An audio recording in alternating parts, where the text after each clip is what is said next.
지금 모세와 이스라엘 백성들은 출애굽을 해서 2달간 지금 광야 여행을 하고 있습니다. 이렇게 2달간 치열하게 살다 보니 모세도 이스라엘 백성들도 지치고 지쳐서 쓰러질 지경이 되었습니다. 그런데 바로 그때 이드로라고 하는 사람이 방문을 합니다. 그가 와서 무엇을 하나요? 모세와 교제를 나눕니다. 그리고 이 교제가 끝나면서 24절에 보면은 이에 모세가 자기 장인의 말을 듣고 모든 말대로 하여 그 충고를 잘 듣습니다. 그리고 난 다음에 19장 1절에 이런 얘기가 나옵니다. 이스라엘 자손이 애굽 땅 떠난 지 3개월이 되던 날 그들이 시내 광야에 이르니라. 그들은 재충전이 되어서 이제 한 걸음으로 시내 광야까지, 시내산 앞에까지 갈 힘을 얻게 되었다는 것입니다. 우리는 예수 믿은 이후에 아직 완전히 오지 않은 아직 천국 앞에서 계속해서 그곳을 향하여 지금 광야길을 걷고 있는 중입니다. 그래서 이 광야 같은 이 신앙생활을 잘 감당하려면 우리에게도 생수와 같은 만남이 필요합니다. 광야 같은 세상 길에서 생수와 같은 만남이 어떻게 가능할 것인가? 오늘 성경은 말하기를 겉모습이 아니라 누군가의 내면에 눈물을 볼 수 있는 안목이 있을 때 이런 만남이 가능하다고 말합니다. 생수 같은 만남이란 어떤 사람의 공적인 위치나 외적인 겉모습만으로 그 사람을 보는 것이 아니라 그 사람 속에 어떤 보이지 않는 마음, 어떤 고민과 아픔이 있을지를 생각해 보는 데서 시작된다고 합니다.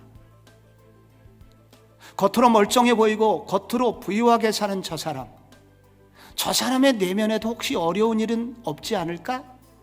생각해 보는 데서 시작합니다. 겉으로 전혀 문제 없어 보이는 저 사람에게 혹시 문제는 없는가?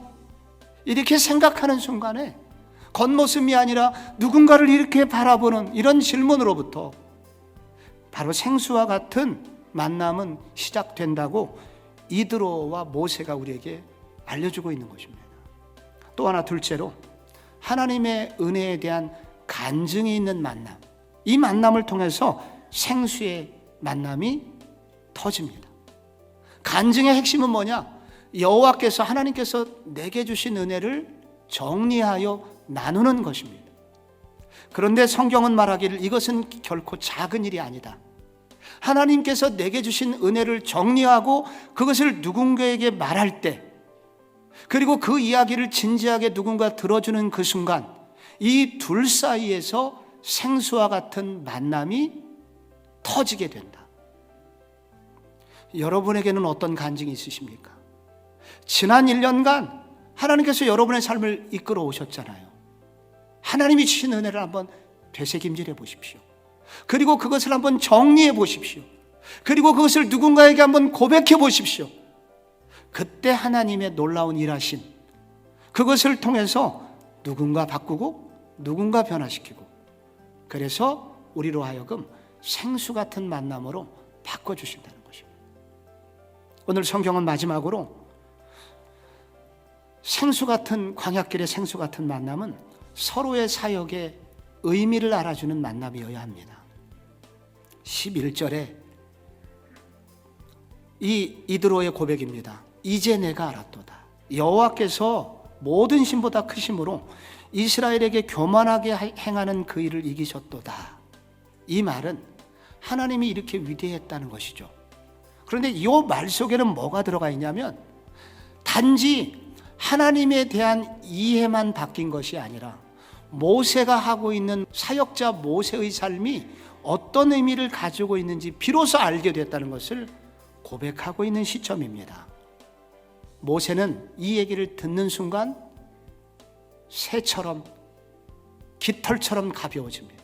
마음이 가벼워지고 하늘을 나를 것 같은 그런 감동을, 그런 자유함을 그는 누리게 되었을 것입니다. 누군가의 사역의 의미를 알아줄 때, 누군가가 하고 있는 사역이 얼마나 중요한지를 알아주었을 때 그렇게 된다는 것입니다. 어두운 시대를 밝히는 생수 같은 사람, 주여 저를 사용하여 주시옵소서. 이런 고백이 우리 모든 성도님들에게 있으시기를 축복합니다.